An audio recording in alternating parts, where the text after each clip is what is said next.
Welcome to Martin Monday's Intentional Intimacy, where love, life, and legacy meet in the moments that matter most.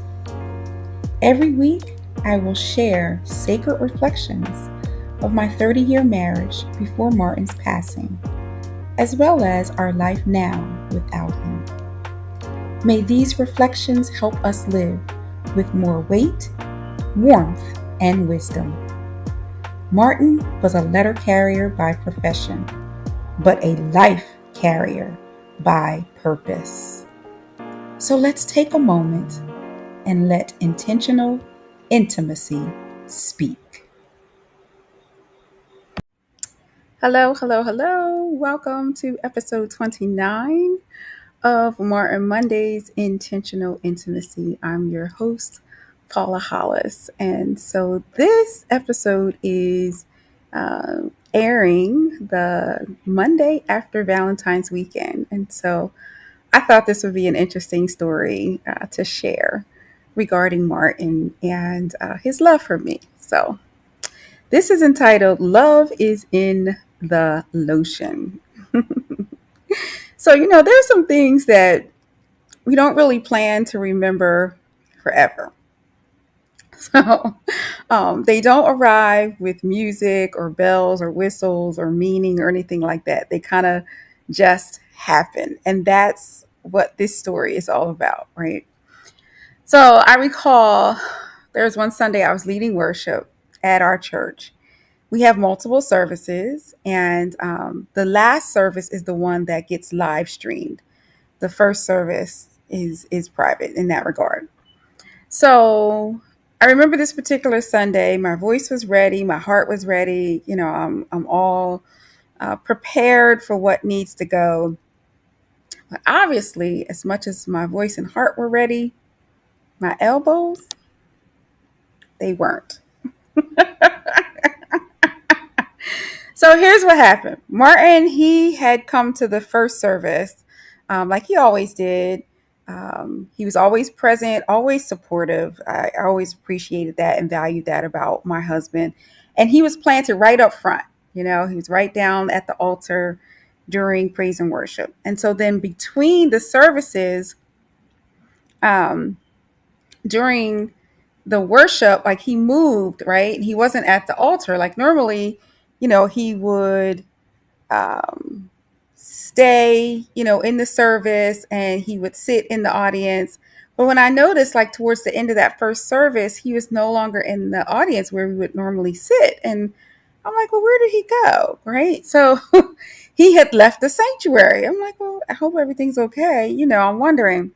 So I stayed focused, ended out the service, and at least, you know, um, I'm like, all right, we'll figure out where he is. I'll find him between services. So I'm sitting in the back behind stage, and here he comes in, walking towards me, and in his hand, I'm like, what does he have? Like in his hand, it was a tube of lotion. Yeah. So he had gone all the way around the church building because we were parked in the back. He had gone all the way around the church building and walked to get this tube of lotion out the car and to bring it to me. Now he was trying to be discreet. He was. And so he's like, babe, I noticed that your elbows were ashy. Like my elbows. I don't think it's ashy right now. He's like, I noticed that your elbows were ashy. And he wanted me to put some lotion on my elbows before the second service so that when I get on camera, I wouldn't have ashy elbows. Now, the people who were in close proximity to us, they thought it was really sweet. They smiled and they were like, oh, whatever, very thoughtful, very endearing. Well, that's not quite the way I saw it. Let's just be honest. I gave my husband a look like, really? It was not a worshipful look. Let's just say that. And I asked him like out loud, like, are you serious? Like, did you even see Jesus during the worship experience, or were you just that distracted by my ashy elbows? Like, I wasn't kind to him. I wasn't gracious to him because I was like in the heat of the moment, like irritated. Yeah, yeah. And my attitude was just as dry and cracked as my elbows. So, he kind of stepped back, and he was just like, no, babe, I just want you to, kind of take care of that. So I sat there. I was a bit frustrated, but I was like, all right, God had to start dealing with me in that moment because I had to lead worship the next service. And so I asked God, to deal with my heart as I was sitting there lotioning my elbows and then making my elbows, look a little better. So I decided to come off the platform and run to the ladies' room between the services. And then, because life is full of humor, between services, one of our chronologically superior church members, I won't call people old, one of the chronologically superior church members, she came up to me and she's like, Sister Paula, she was like, where are you headed? I said, I'm headed to the ladies' room. She was like, oh, put a little lotion put a little lotion on your elbows between services. I was like, well, dang. People must really notice that my elbows, I said, were they that ashy? Well, dang. So at the time, all I could feel, was I felt embarrassed, of course, a bit. I felt annoyed, as well. But I also felt loved and appreciated because people wanted to make sure that I was being seen in my best light. So, what I couldn't see at the time ultimately was intimacy trying to reach me from a very inconvenient place. And I'll reflect more on the other side.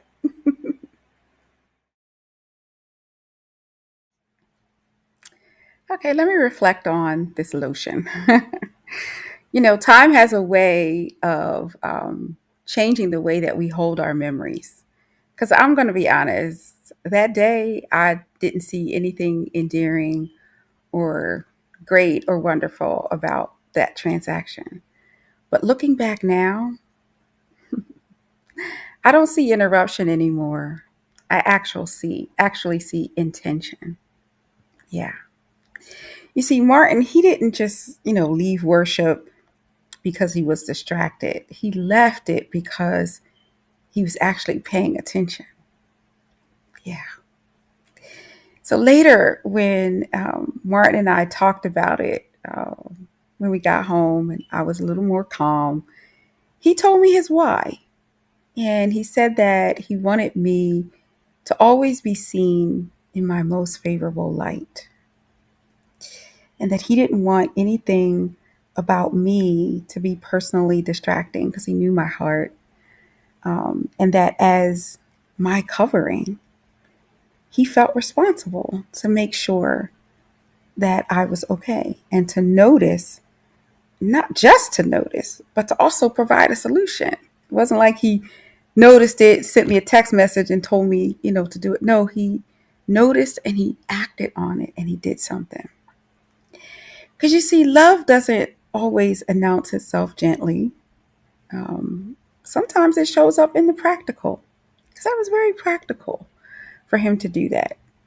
Sometimes love is very specific. And to be honest, sometimes love can be a little inconvenient.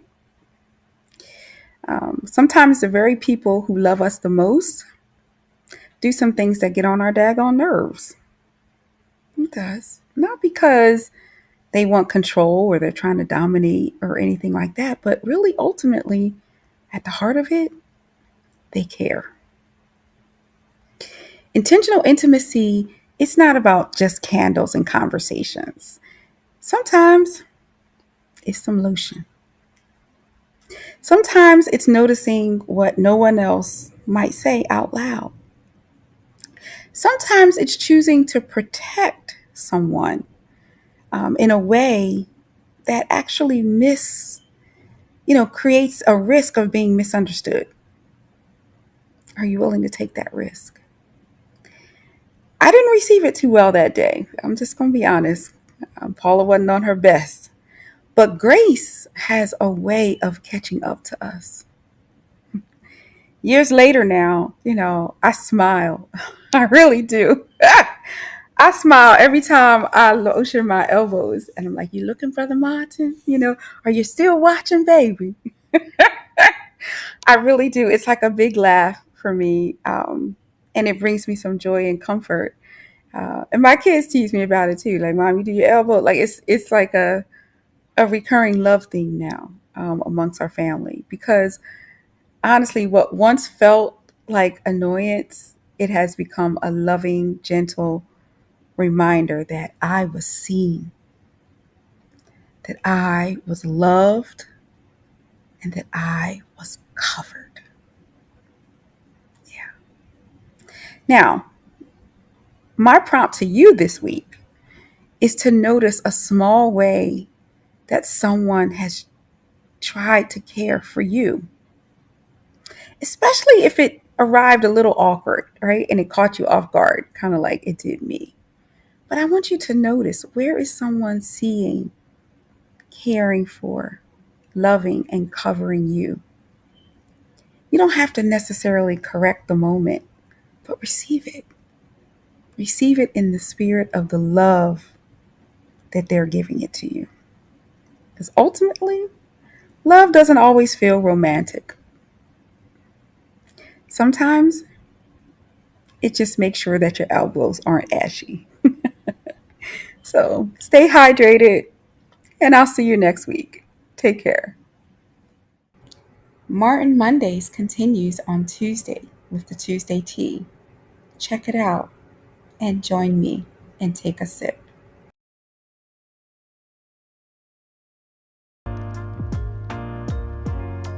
You know, Martin used to say a lot of things. Some were funny, some were wise, but one thing he often said was, "Wow." Wow. Just those three letters. It spoke volumes. It meant a lot. When he didn't know what to say, wow.